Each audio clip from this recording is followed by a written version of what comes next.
Ó Mãe Santíssima, intercedei por nós para que possamos bem compreender os ensinamentos de vosso Divino Filho, nosso Senhor e Salvador Jesus Cristo, e as explicações dos pais da Igreja. Ó Virgem Imaculada, ofereço-vos este trabalho e peço que abençoais aqueles que o ouvirem, e que seja para a maior honra e glória de Deus. Amém. Senhor onipotente, purificai o meu coração e os meus lábios. Vós, que purificastes os lábios do profeta Isaías com carvão em brasa, e dignai-vos, por tal modo, purificar-me com a vossa misericórdia, para que possa dignamente anunciar o vosso santo Evangelho. Por Jesus Cristo nosso Senhor. Amém. Senhor, abençoai-me. Que o Senhor resida no meu coração e nos meus lábios, para que anuncie digna e convenientemente o seu Evangelho. Amém. Evangelho de Nosso Senhor Jesus Cristo, segundo São Marcos. As multidões seguem a Jesus. Jesus retirou-se com seus discípulos a caminho do mar, e uma grande multidão, vinda da Galiléia, o seguiu, e da Judéia, de Jerusalém, da Idumeia, da Transjordânia, dos arredores de Tiro e de Sidônia. Uma grande multidão, ao saber de tudo o que fazia, foi até ele. E ele disse a seus discípulos que deixassem um pequeno barco à sua disposição, para que o povo não o apertasse, pois havia curado muita gente. E todos os que sofriam de alguma enfermidade lançavam-se sobre ele para tocá-lo, e os espíritos impuros, assim que o viam, caíam a seus pés e gritavam: Tu és o Filho de Deus! E ele os conjurava severamente para que não o tornassem manifesto. Comentários dos Pais da Igreja.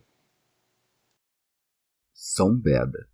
Jesus retirou-se com seus discípulos a caminho do mar, como homem que fugia das ciladas dos perseguidores, porque ainda não chegara a hora de sua paixão, e não havia lugar para esta fora de Jerusalém. Aí também deu um exemplo aos seus: se sofrerem perseguições em uma cidade, que fujam para outra. Teofilacto Diócrida. Ao mesmo tempo também retirou-se para fazer o bem a mais pessoas, afastando-se dos ingratos. E com efeito, muitos seguiram-no, e os curou. Segue-se, pois. Seguiu-o uma grande multidão de povo da Galiléia, da Judéia. Os de Tiro e Sidônia, sendo estrangeiros, receberam coisas proveitosas de Cristo. Já seus parentes, os judeus, perseguiram-no. E assim não há nenhuma utilidade no parentesco se não houver semelhança de bondade. São Beda. Os judeus, com efeito, vendo as obras de seu poder e ouvindo as palavras de sua doutrina, perseguiram-no. Os estrangeiros, por seu turno, levados apenas pela reputação de seus poderes, vieram em enorme batalhão para ouvi-lo e suplicar o auxílio de sua salvação. Por isso se segue. E ele disse a seus discípulos que deixassem um pequeno barco à sua disposição. Teofilacto Diócrida. Vede sua glória ocultada. Com efeito, para que a turba não o atropelasse, pediu uma barca, de sorte que, nela entrando, se conservasse ileso. Segue-se, e todos os que sofriam de alguma enfermidade lançavam-se sobre ele para tocá-lo, e os espíritos impuros, assim que o viam, caíam a seus pés. Chama de mal as enfermidades, pois o próprio Deus nos fere como um pai aos filhos. São Beda. Prostravam-se, pois, diante do Senhor ambos os grupos, aqueles que tinham as chagas das enfermidades corporais e os que eram atormentados pelos espíritos imundos, os enfermos com a sincera intenção de obter a saúde, e os endemoniados, ou melhor, os demônios, que neles habitavam, coagidos pela força do temor divino, não apenas eram compelidos a prostrar-se diante dele, mas também a confessar sua majestade.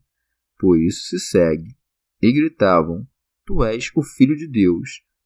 Por isso é admirável a cegueira dos arianos, que, depois da glória da ressurreição, negaram o Filho de Deus, a quem os demônios confessavam ainda vestido da carne mortal. Segue-se, e ele os conjurava severamente para que não o tornassem manifesto. Mas ao pecador diz Deus: Por que relatas tu os meus preceitos? O pecador é, pois, proibido de pregar o Senhor, para que ninguém, ao ouvir o que prega, siga o que erra. Com efeito, o diabo é um mestre perverso, pois com frequência mistura coisas falsas às verdadeiras, de modo a ocultar, com a aparência da verdade, a prova da fraude. Além disso, não apenas os demônios, mas também os que foram curados por Cristo e os apóstolos diante da paixão, recebem a ordem de guardar silêncio sobre ele, para que, uma vez pregada a divina majestade, a dispensação da paixão não fosse atrasada. Por outro lado, de acordo com a alegoria, no fato de ter saído o Senhor da sinagoga e ser retirado para a banda do mar, prefigurou-se a salvação das nações, em direção às quais, pela fé, ele dignou-se de ir, tendo abandonado a Judéia por conta da perfídia. E de maneira conveniente, as nações, agitadas pelos diversos circuitos dos erros, são comparadas à instabilidade do mar. E uma grande multidão de diversas províncias o seguiu, pois, pela pregação dos apóstolos, recebeu ele benignamente muitas nações que vinham em sua direção. Já a barca que, no mar, serve ao Senhor, é a igreja reunida entre as nações. Por causa da multidão, para não se comprimir, sobe na barca, pois, fugindo das mentes turbulentas dos homens carnais, alegra-se em ir em direção aos que desprezam a glória deste mundo e, com eles, fazem morada. De outra parte, é diferente comprimir o Senhor e tocá-lo, pois comprimem-no quando, com pensamentos ou obras carnais, perturbam a paz, na qual reside a verdade. Toca-o quem, pela fé e pelo amor, recebe-o no coração. Por isso, aqueles que o tocaram são contados como salvos. Teofilacto Diócrida. Já em sentido moral, os herodianos, isto é, os homens carnais, querem matar Cristo, pois Herodes se traduz como coberto de pele. De outra parte, os que saem de sua pátria, isto é, do modo carnal de ser, seguem Cristo e suas chagas são curadas, isto é, os pecados, que ferem a consciência. Jesus em nós é a razão que preceitua que nossa barca, isto é, o corpo, lhe sirva, de modo que as perturbações das circunstâncias não esmaguem a razão. Chegamos ao fim de mais um dia de comentários da Catena Áurea. Muito obrigado por ficarem até aqui, que Nossa Senhora derrame suas graças sobre nós e até amanhã. Amen.